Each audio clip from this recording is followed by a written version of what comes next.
Um, did you notice when you were coaching that football had changed or developed from when you played in high school? And what would you say were the biggest changes in football? It had changed quite a bit. A lot of it, safety aspects and equipment. There was huge change in the equipment and the safety of the equipment, how well it protected you.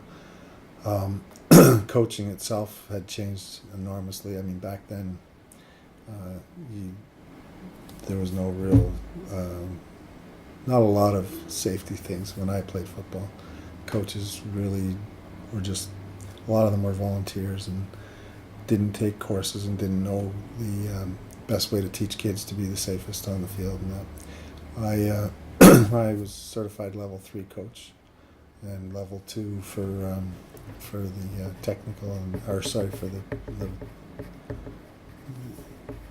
there's different levels, 3 different levels you can get, and I get level 3. So I went through and took as many courses as I could possibly take. I also took a bunch of courses on fitting kids with equipment so that when it came time to equip kids at the beginning of the year, the stuff that was put on them, I made sure that it had been recertified when it had to be. I made sure that it fit them properly and that it was adjusted for every kid possible. So, again, that's a safety thing that didn't take place when I was playing. I mean, when I played, they just threw a helmet on. It didn't matter if it spun on your head, and you had a helmet and with shoulder pads, and nobody really fit you with anything. So that's a huge difference in the safety of the game now. But the equipment itself is the advancements that they've made in technology of the helmets and the shoulder pads is just unbelievable from when I played and now. So it's a great safety feature. So I haven't talked to many men about coaching, so can you maybe talk a little bit more in depth about the certification process to become a coach and what your duties actually entail while coaching football? Well, the certification, when I was involved with the Bisons, we used to run clinics every year, and we used to certify our coaches so that we made sure that, I mean, it's due diligence to make sure that they know what's going on so that they can teach the kids the safest possible way to play the game. Certification comes through the governing body of the province, which was at first Football Ontario, then Ontario Tackle Football. It's just this different, same thing but different name. They are the ones that go through Football Canada and have courses set up and have people come and teach the courses. I took a course so that I could teach them, and I used to teach them periodically as well and certify coaches. I've done a number of clinics here in town to certify the Bison coaches and stuff. So during the certification progress, you learn the best ways to teach tackling and passing and running and setting up to tackle and making sure the kids are hitting without their heads are up and they're hitting with their shoulders and stuff like that. It's all safety stuff, and it's taught time and time again. Each level, as the coaches go, if they want to take a level 2 or a level 3, then you get in more and more depth of how to coach the things. And you also teach systems, give them an idea of the type of plays and the type of different plays that are available within a system. There's defensive systems, offensive systems, special teams that you teach. There's the whole thing as part of the coaching certification program, and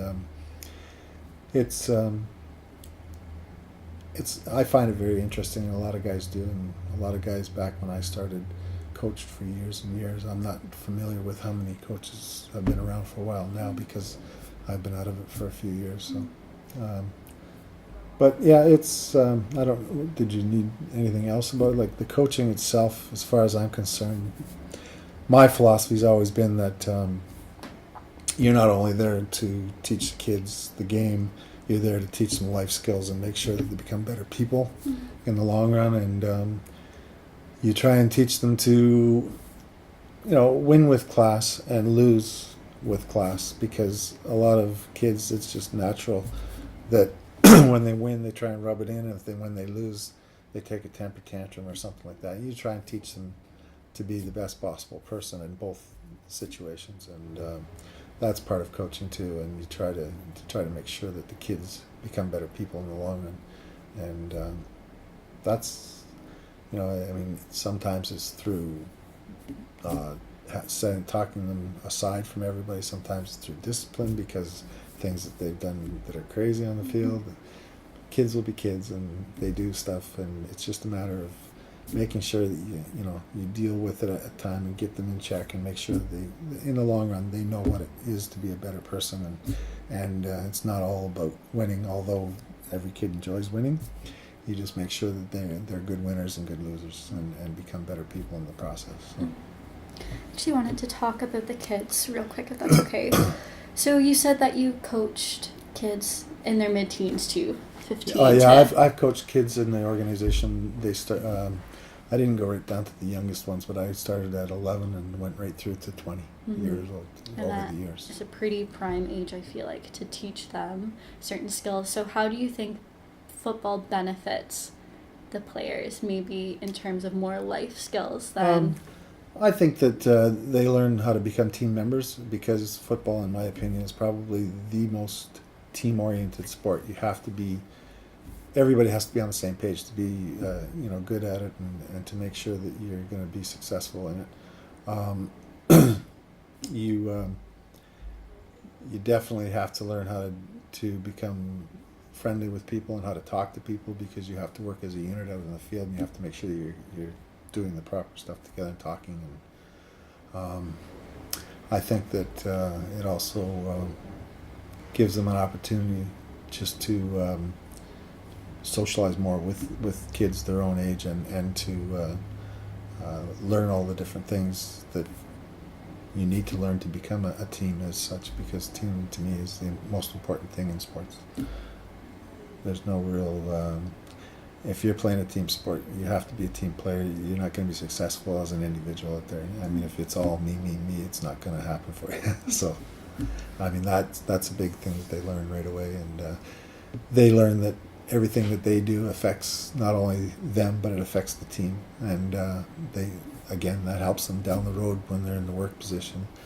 Everything you do in work position affects not only yourself, but everybody you're working with. So, and a lot of that in football and sports is a safety issue too. So you learn a lot of life skills that way along the way, and a lot of things that you, like I said, to become a better person, you need to know. So. Did you have a moment that made you particularly proud as a coach? And that can be a story of a player that did something exceptional, or a team that did something that made you feel pride. Well, I mean, every year that you coach, you have that feeling with somebody or something that's gone on and something that's happened. I mean, there's been highlights during the times where you see a kid's development from never having football equipment on to becoming one of the best players in the organization, and it's just awesome to be a part of that.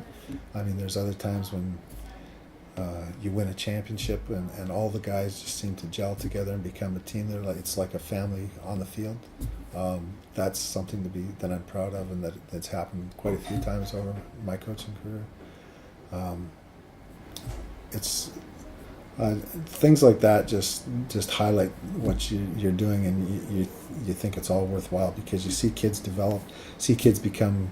Some kids, when they come out, they're just in a shell. They want to stay away from the other kids, and then all of a sudden, through time and through working together, they become friends with everybody, and they actually open up and become a much more, social person, because usually a lot of them aren't very social when they get there. A lot of the younger ones in that, they just like to stay by themselves. I mean, to me, that's excellent.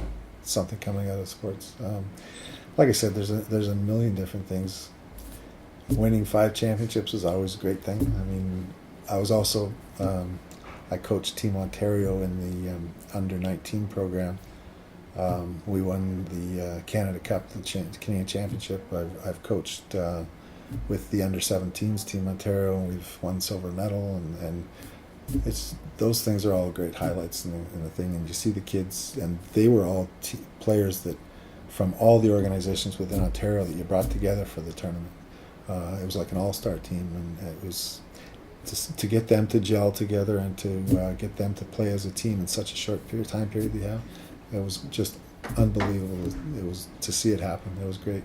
So those things are some of the highlights, and some of the things that I think are beneficial for the kids in the long run. So. What would you say is the hardest thing about being a coach? Well, in this day and age, the hardest thing is that you not only have to coach, you have to.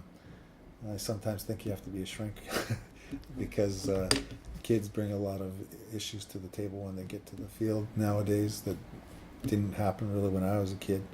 There's a lot more problems at home or a lot more problems in society that they have to deal with, and they seem to have to be thrown into growing up a lot quicker than they need to be, and you have to deal with those issues. You have to be trained to be able to talk to the kids and make it clear to them that if they ever have an issue or they ever need to talk, that you're there for them and that you can help them out.